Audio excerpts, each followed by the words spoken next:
Hi guys, I just want to show you how I apply foundation. Obviously, we're going to start off in Prime with our Revlon Glow Rose Glow.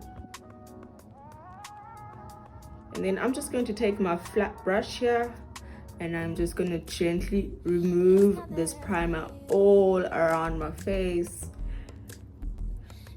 And then some people like to use their hands. I try to avoid using my hands because it then becomes a habit, and then when I'm doing makeup on my clients, I end up using my hands and I just feel like that's very uncomfortable. I wouldn't want anyone touching me with their hands on my face. As I've mentioned before, this primer is very hydrating, so I love it. That's why I love it so much, and it also just adds a glow and radiance to your skin.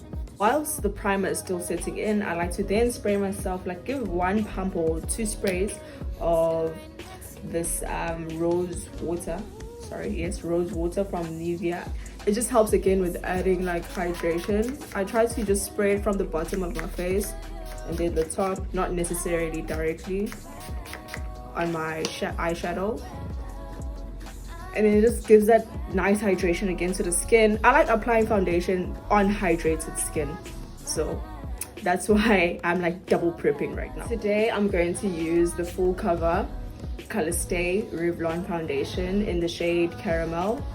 I really like this foundation. This is the second time I've used it on myself. Most of the time let me just show you, I use this one and it's running out, so I decided to just try a new foundation on myself. But I've used this foundation on other people before and it's worked perfectly. I'm going to take the same brush that I used and I'm going to take the foundation, and first to just applying on the outer edge of my face.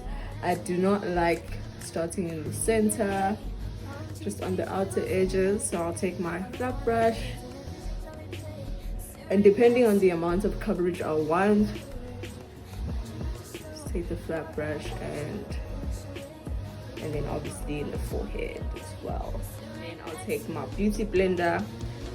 Ever since I discovered beauty blenders, I've never went back. It just makes everything so simple and easier, and I think if you're a beginner in makeup, beauty blender is the best option to go with than a brush, because it's very hard to find a nice foundation brush. And again, as I've said, I don't like applying makeup products with my hands because it then becomes a habit, and then I would end up doing it on my clients, and that is not okay at all. Very uncomfortable.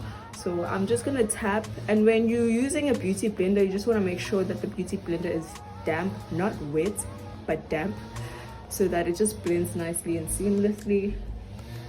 And then I'm going to go on to the highlighting and contouring. Since I'm also going to be taking those steps, as you've noticed, I never really put a lot of foundation here because I just want to leave room for the concealer and all the other products that I'm going to be putting on my face, as I don't want any buildup. So that's how I apply my foundation, and just let me know what you think. And personally, I feel like this foundation is very, very good, as it lays perfectly nicely on the skin. It's very smooth and it doesn't break. So if you've used this foundation, I'll really love to hear your views. Bye.